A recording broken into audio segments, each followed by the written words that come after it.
Friends of Canisius High School, in the early 1980s, I happened to be the religious superior of the Jesuit High School Jesuits.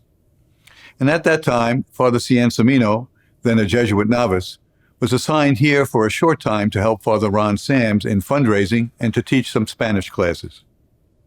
40 years later, the tables have turned, and Father C is the boss.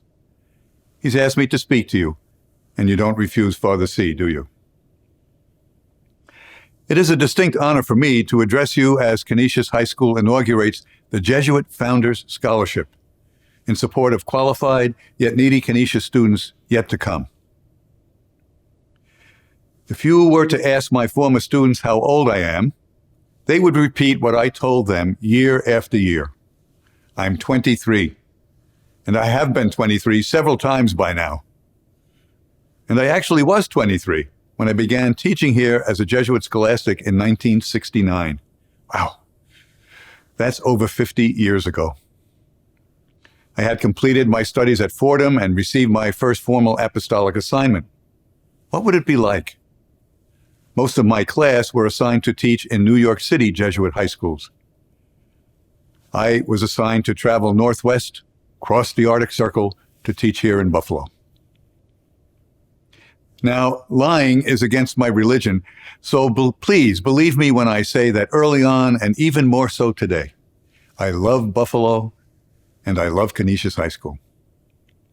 Teaching the young men here was hard, demanding work, but also a true joy. And in those early years especially, those young men were the ones who taught me, Mr. Zanoni, S.J., how to become the Jesuit priest, Father Zanoni, S.J. And they did so along with a second group of older, wiser men.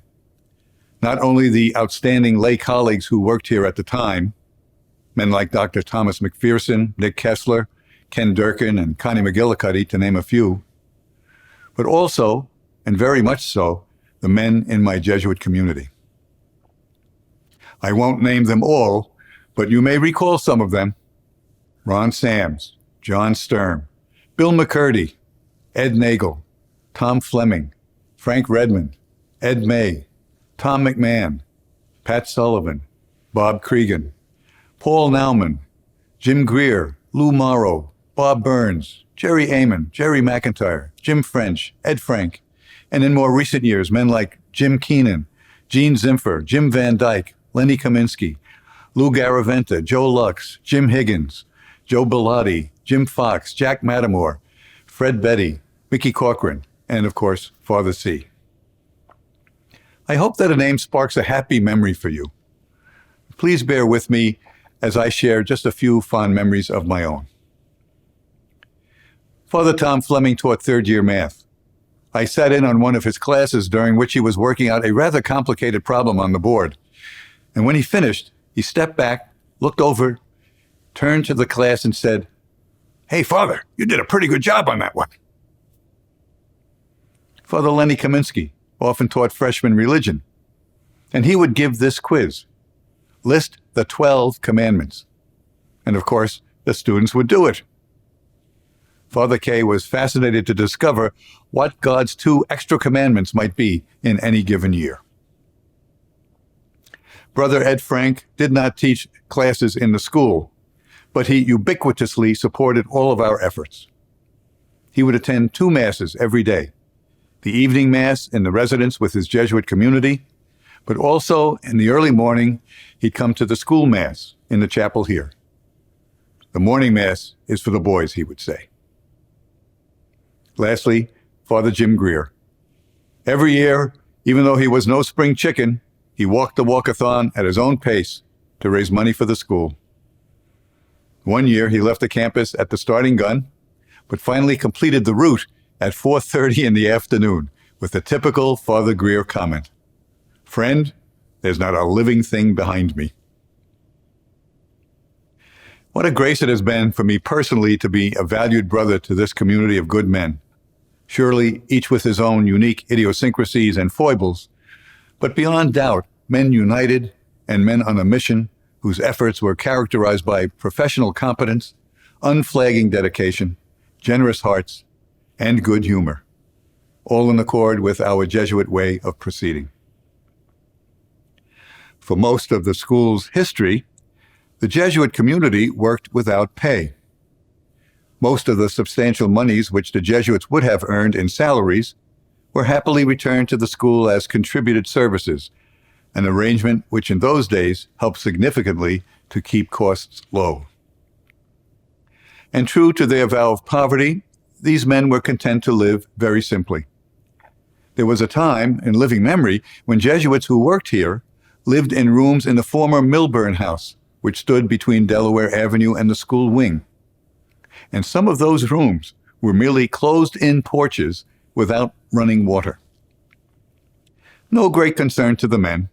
They could still do their thing. Yet they honestly were grateful to the generous Frauenheim family who eventually corrected this bizarre living situation in the late 1950s. Through all these 150 years, the Jesuits of Canisius High School have been ready and willing to sacrifice themselves in service to the young men they taught. And this is precisely what St. Ignatius would have expected of his companions. And these men, whom I admire, did not disappoint. Now, following their lead, you have the opportunity to make a sacrifice as well, one which honors these sons of Ignatius who have given so much of themselves for their charges, even for some of you.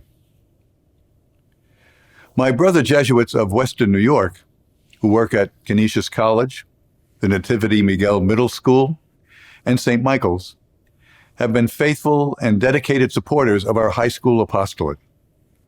And they joined the present high school Jesuits and all the Jesuits who served here over the years, beseeching you with one voice to raise your paddles, never for their own personal benefit, but for a future good, endowing a scholarship in their name, which continues the noble work of providing a life-changing education for worthy, qualified students who otherwise would not have the financial resources to receive a Jesuit education at Canisius High School.